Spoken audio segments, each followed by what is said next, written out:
नमस्कार मैत्रिणींनो, छाया recipe YouTube चॅनलमध्ये मी आपल्या सर्वांचं खूप मनापासून स्वागत करते। तर मैत्रिणींनो, आज मी आपल्यासाठी घेऊन आले छान अशी रेसिपी, ती म्हणजे रताळ्याची वडी। तर आज आषाढी एकादश आहे, ती म्हणजे छोटी आषाढी एकादश। त्यासाठी आज आपण इथं बनवणार आहोत रताळ्याची वडी। तर व्हिडिओला वेळ न लावता आपण लगेच रताळ्याची वडी बनवायला सुरुवात करूया। तर त्यासाठी मी तर रताळे उकळायला ठेवून घेतले आणि आता आपले रताळे बऱ्यापैकी उकळून झाले असेल तर आपण लगेच पुढची तयारी करून घेऊया। आता आपण रताळे चेक करून बघूया। मी इथं गॅस बंद करून घेते आणि मस्त अशी मुलायम आपली इथं रताळे उकडून झाले। आता यामधील आपण हे पाणी काढून घेऊया। आता आपण रताळ्यामधील पाणी काढून घेतलंय आणि आता रताळ्याची आपल्याला वरची जी साल आहे ती हाताने व्यवस्थित पूर्णपणे आपल्याला ही साल काढून घ्यायची।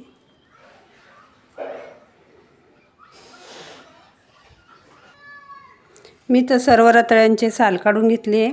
आता आपण किसणीच्या साहाय्याने हे किसून घेऊया। तर मी ते एक ताट घेतले आणि किसणी घेतली। तर किसणीने आपण हा रताळा व्यवस्थित किसून घेतला तर आपली वडी मस्त अशी सॉफ्ट येते। त्यामुळे आपण याला किसणीने किसून घेऊया। आपण आता इथं हे रताळे पूर्णपणे व्यवस्थित किसून घेऊया। रताळे मुलायम शिजल्यामुळे आपल्याला इथं व्यवस्थित किसून घेता येते।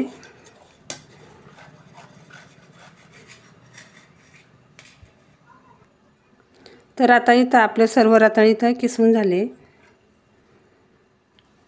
तर हा रताळ्याचा किस किती आहे ते प्रमाण बघून आपल्याला यामध्ये साखर घालून घेणे। तर आपण हा रताळ्याचा किस एका वाटीमध्ये आता काढून घेऊया। तर एक वाटी आणि ही अर्धी वाटी असं आपलं हे रताळ्याचा किस आहे। तर याच्याप्रमाणे आपण नंतर याच्यामध्ये साखर घालून घेऊया। चला तर आपण पुढची तयारी करून घेऊया। मी तर गॅसवरती पॅन ठेवून घेतला आहे आणि पॅनमध्ये आता आपण एक चमचा इथं तूप घालून घेऊया। तूप आपण थोडं नॉर्मल गरम करून घ्यायचं आणि आता आपल्याला यामध्ये घालायचं आहे। तर मी इथं खोबरं घेतलं आहे, एक खोबरं आपलं इथं किसून घेतलं आहे। मी घरचंच खोबरं घेतलं आहे, बाजारातून मी कुठलंही खोबरं आणलेलं नाही आहे। आणि ते किसून मिक्सरमध्ये वाटून घेतलं आहे। आता आपण याच्यामध्ये घालून घ्यायचं आणि खोबरं आपल्याला थोडंसं भाजून घ्यायचं। त्यानंतर आपल्याला किसलेला रताळ्याचा किस यामध्ये घालून घ्यायचा आहे। तर माझ्या चॅनलला आणखी एक कमेंट आली होती, तर मी त्या ताईचं नाव आता आजच्या ह्या व्हिडिओमध्ये सांगून टाकणार आहे। तर त्या ताईंनी त्यांचं नाव काही आहे नाही त्याच्यावरती, पण त्यांचं यूट्यूबचं चॅनल आहे मराठी किचन खट्टा।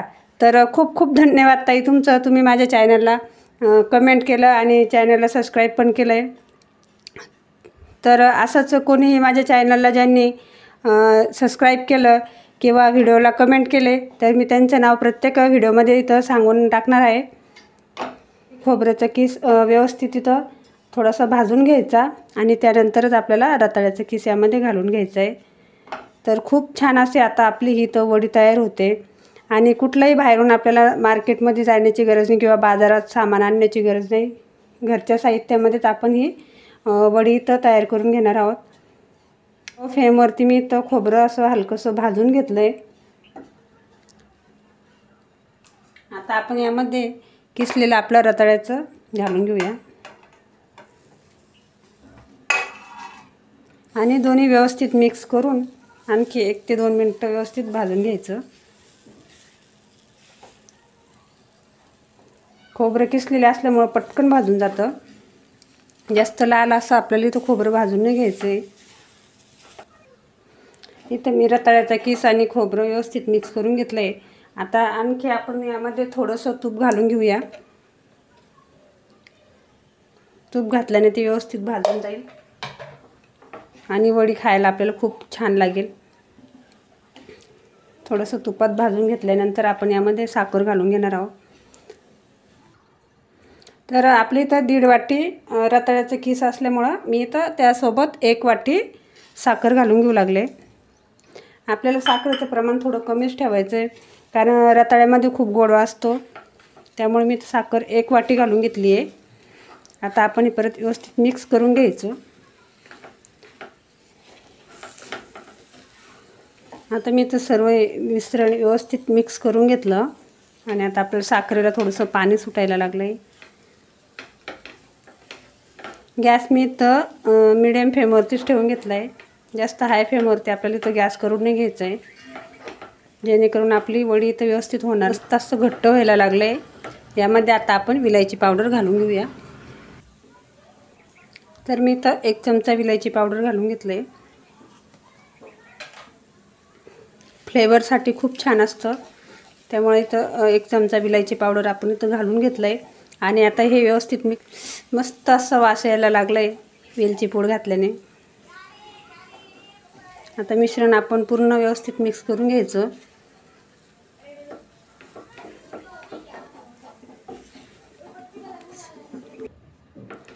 मस्त असं आपला आता हे घट्ट गोळा झाला आहे. साखर वितळून व्यवस्थित घट्ट असा गोळा करून घ्यायचा आहे, जेणेकरून आपली बर्फी छान बनेल. बिलकुलही आपल्याला तर घाई करून नाही घ्यायची आहे. साखर आपली व्यवस्थित वितळली नाही तर बर्फी छान होणार नाही. तुम्ही बघताय मस्त असा घट्ट गोळा तयार झाला आहे. आता आपण इथं गॅस बंद करून टाकूया. आता मी इथं एक ताट घेतलं आहे, ज्यामध्ये आपल्याला वडी बनवायची आहे. आणि त्या ताटाला आपण थोडंसं इथं तूप लावून घ्यायचं. सर्वत्र आपल्याला व्यवस्थित तूप लावून घ्यायचे, जेणेकरून आपली वडी ताटाला इथं चिपकणार नाही. तर मी तर सर्व तूप आता आपली तयार झालेली रताळ्याची बर्फी आपण यामध्ये काढून घेऊया. बर्फी आता आपल्याला ताटामध्ये इथं व्यवस्थित सेट करून घ्यायची आहे. बहुतेक आपल्या अर्ध्याच भागामध्ये ही बर्फी तयार होईल. जास्त पातळ आपल्याला हा भाग करायचा नाही. थोडी बर्फी म्हटल्यावरती थोडीशी जाड असली तरच छान दिसते. तर आता आपल्याला व्यवस्थित पूर्णकडं पसरून घ्यायची आहे. व्यवस्थित मी इथं आपली बर्फी सेट करून घेतली. बर्फीची साईज तुम्ही बघताय, मी तर थोडीशी जाडच ठेवली आहे. जास्त बर्फी पूर्ण ताटामध्ये आपण इथं पसरून नाही घेतली. आणि वरतून पण मस्त अशी क्लीन करून घेतली आहे, ज्याने आपली बर्फी छान निघेल. आता सजावटीसाठी आपल्याला याच्यावरती आपल्याकडे जे असलेले ड्रायफ्रूट वगैरे आपण घरच्या घरचेच घालून घ्यायचे. तर मी तर बदामचे तुकडे करून घेतले आणि ते आता आपण याच्यावरती पसरून घेऊया. आपण काजू पिस्ता आपल्याकडे जे आहे ते आपण यावरती घालून घेऊ शकतो. आणि त्यासोबतच मी तर वरतून थोडासा खोबऱ्याचा किस घालून घेणार आहे, त्याने पण बर्फी खूप छान दिसते. आणि हा किस थोडासा आता आपण इथं हाताने पसरून घेऊया. थोडंसं याला दाबून घेऊया, जेणेकरून ते वरच्यावर निघून जाणार नाही. अशीच ठेवून घ्यायची, म्हणजे ती व्यवस्थित सेट होईल. त्यानंतर आपण याचे वड्या कट करून घ्यायच्या.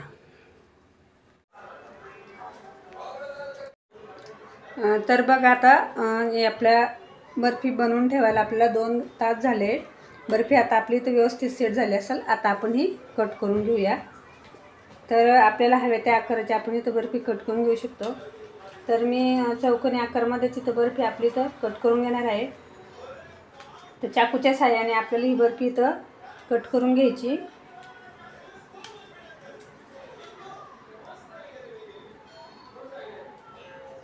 व्यवस्थित आता आपण इथं बर्फी कट करून घेऊया.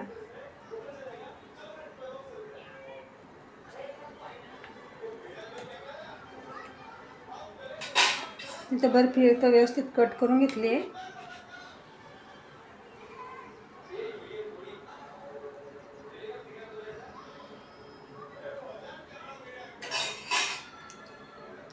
मस्त अशी आपली इथं बर्फी तयार झाली. थोडीशी तुटली माझ्याकडून. आता आपण इथं हाताच्या साहाय्याने काढून घेऊया. खूप छान दिसायला आणि खायला पण खूप टेस्टी अशी बर्फी इथं तयार होते. आपण इथं तोडून बघूया. आतमध्ये पण तुम्ही बघू शकता, खूप मस्त अशी आपली ती बर्फी झाली आणि दाणेदार अशी आपली ती बर्फी तयार होती खोबऱ्याचा किस घातल्यामुळं.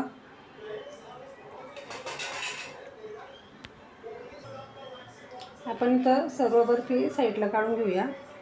आणि मस्त अशी आपली बर्फी तर निघू लागली.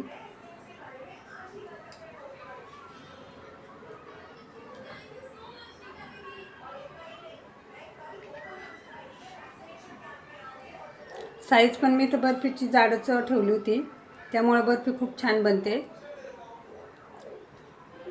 आणि दिसायला पण खूप सुंदर आहे. जेवढी दिसायला छान आहे तेवढी आपली बर्फी खायला पण खूप छान लागते. बर्फी आली आहे. तर मैत्रिणींनो, कशी वाटली तुम्हाला माझी रेसिपी? जर तुम्हाला माझी रेसिपी आवडली असेल तर ज्यांनी माझ्या चॅनलला आणखी सबस्क्राईब केलं नसेल त्यांनी सबस्क्राईब करा, व्हिडिओला लाईक करा, शेअर करा. धन्यवाद.